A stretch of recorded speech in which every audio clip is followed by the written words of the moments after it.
Nocoj so dovoljene sanje. Jutri je nov dan. Že večerni preleti jugoletal so dali slutiti napetost, vendar je bilo presenečenje v zgodnjih jutranjih urah popolno. Prvi alarm je zatulil in jaz priznam, sem bila še v postelji. Tank, vojaki s puškami, kamioni, tank gre proti nam. Srce močno bije, vroče je, mokri smo od znoja.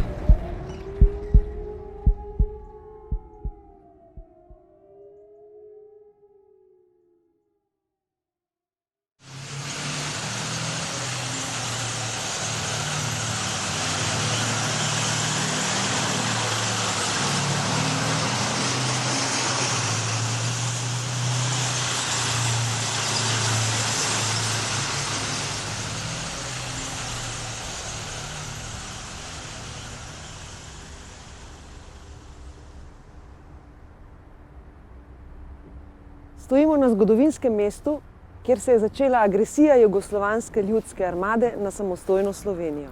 Prav od tu, iz tedanje vojašnice v Pivki, so prvi krenili tanki Jugoslovanske ljudske armade, a so kmalu naleteli na odpor.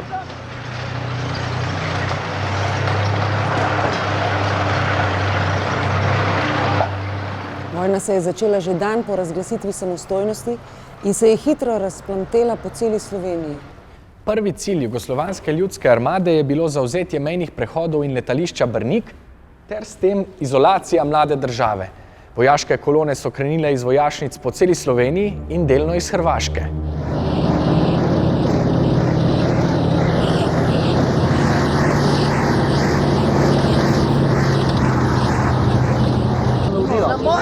Sramota!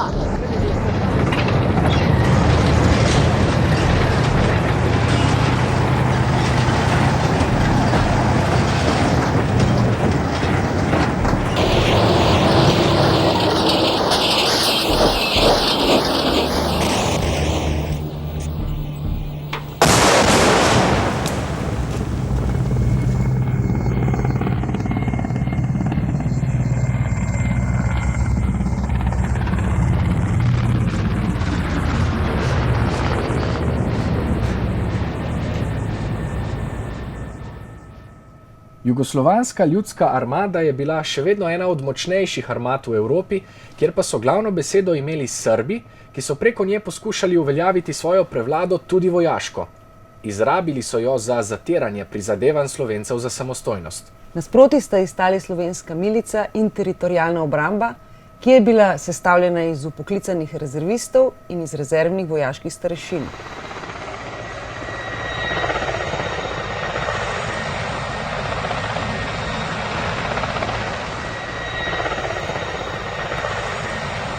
V tedanji Jugoslovanski ljudski armadi so bili še vedno mnogi Slovenci, ki so se večinoma proti svoji volji znašli na nasprotni strani. V Sloveniji pa so bile tudi mnoge narodnostno mešane družine z različnimi pogledi na situacijo. Kako se počutiš tukaj kot slovenski vojak? Tole se zdaj tako počutim, tako... Ne vem, kaj vam bi jaz povedal, meni je žal težko pri srcu. Zdaj moram zdaj tole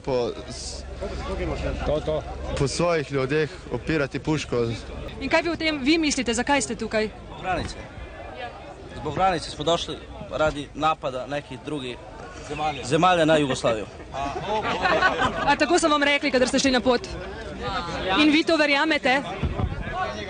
Bude li ovdje stradalo 30 ljudi na čelu sa majorom i sam? Ja vam kažem ovako, molim vas pogodu. Grob do groba si biti.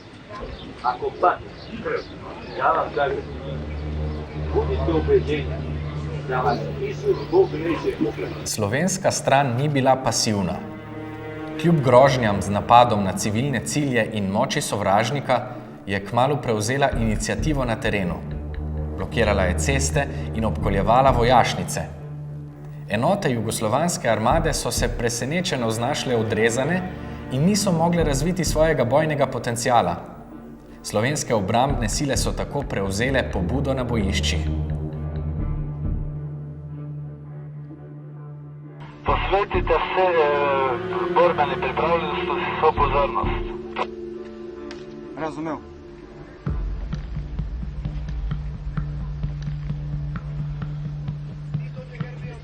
Ajde.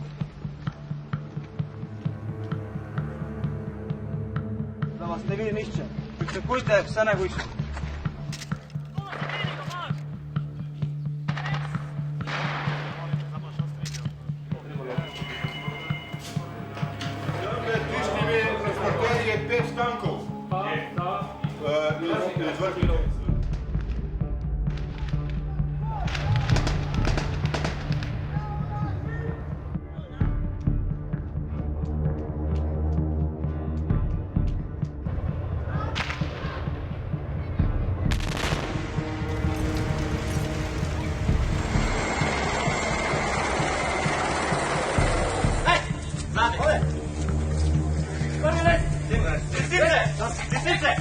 Sem za vajto! Sem za vajto! Hođi ovo! To je drugi! Nisu s nami! Nisu ostali! Nisu s nami! To nije naš.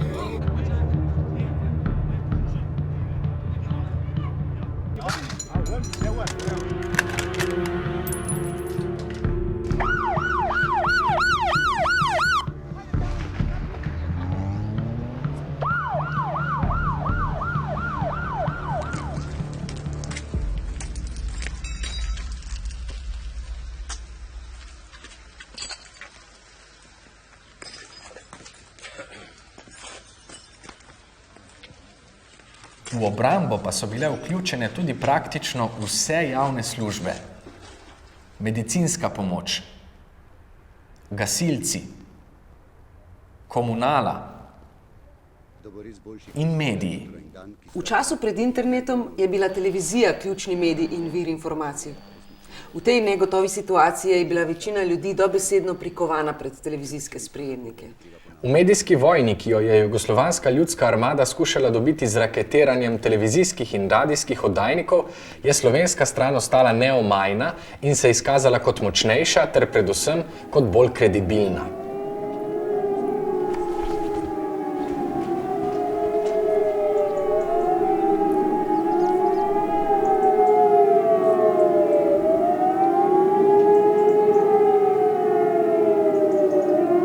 Proti vsem, ki so kršili suverenost slovenskega državnega prostora in sodelovali v agresiji na suvereno republiko, bo ustrezno postopano.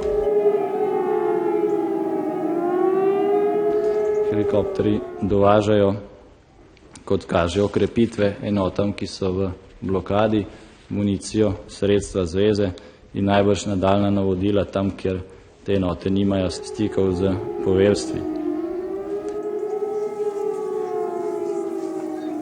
Mi smo rat morali prihvatiti, jer alternativa, predaja, izdaja za nas ne postoje. In zdaj me sprašujete, zakaj smo danes dopoldan, ko so se iz 5 vojaških letališč v ozemlju sosednje republike Hrvaške, Bosne in Hercegovine in Slovenije dvignila vojaška letala, vklopili znamenje za nevarnost zračnega napada.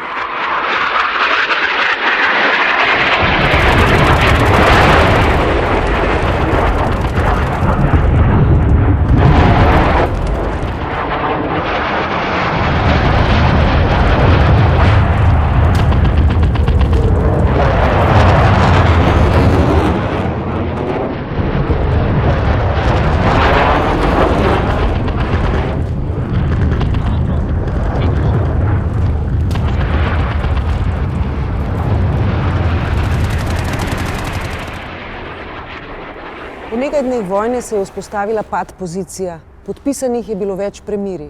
Slovenska stran je do 4. julija vzpostavila nadzor nad vsemi mejnimi prehodi. Večina enot jugoslovanske armade se je umaknila nazaj v vojašnice. S tem je bila dobljena začasna vojaška zmaga, ki pa je nujno potrebovala še politični epilog.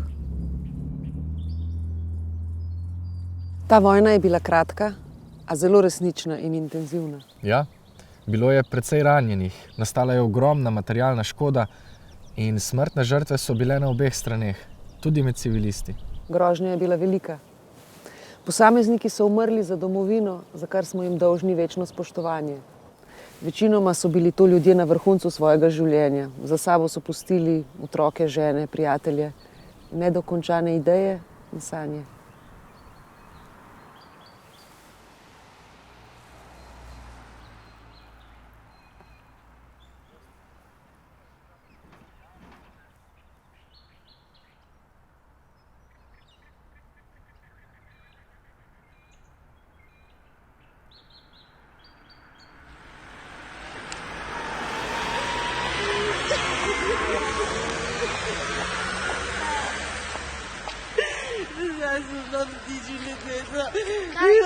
Kaj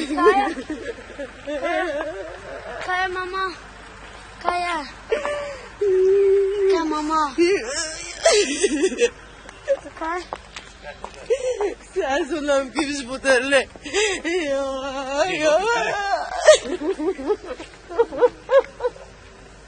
Po pritisku Evropske skupnosti so 7. julija na Brionih sledila zahtevna pogajanja. V skladu z dogovorom je bilo osamosvajanje ustavljeno za 3 mesece, a so stvari stekle hitreje. 18. julija 1991 je predsedstvo Socialistične federativne republike Jugoslavije razglasilo umik Jugoslovanske ljudske armade iz Slovenije. Zadnji vojak je Slovenijo zapustil 25. oktobra 1991, s čimer je Slovenija postala de facto suverena. Predsednik predsedstva Republike Slovenije z odhodom zadnjih vojakov Jugoslovanske armade je bojna naloga, ki je bila obrambnim silam Republike Slovenije dana ob agresiji na našo domovino, izvršena. Na naših tleh ni več tujih vojakov. Svobodo in suverenost varujejo naše sile, poroča general Janez Lapar. In naša narodna enotnost je bila na preizkušnji. Pol stoletja prej take preizkušnje ni zdržala. Narod, politične sile so se takrat razcepile in prišlo je poleg osvobodilne vojne tudi do državljanske vojne. Leta 1991 je politična enotnost zdržala. Zdržala je tudi narodna enotnost. Tako smo za silami, ki so bile bistveno manjše od agresorskih, uspeli agresorja premagati in zavarovati samostojnost Slovenije.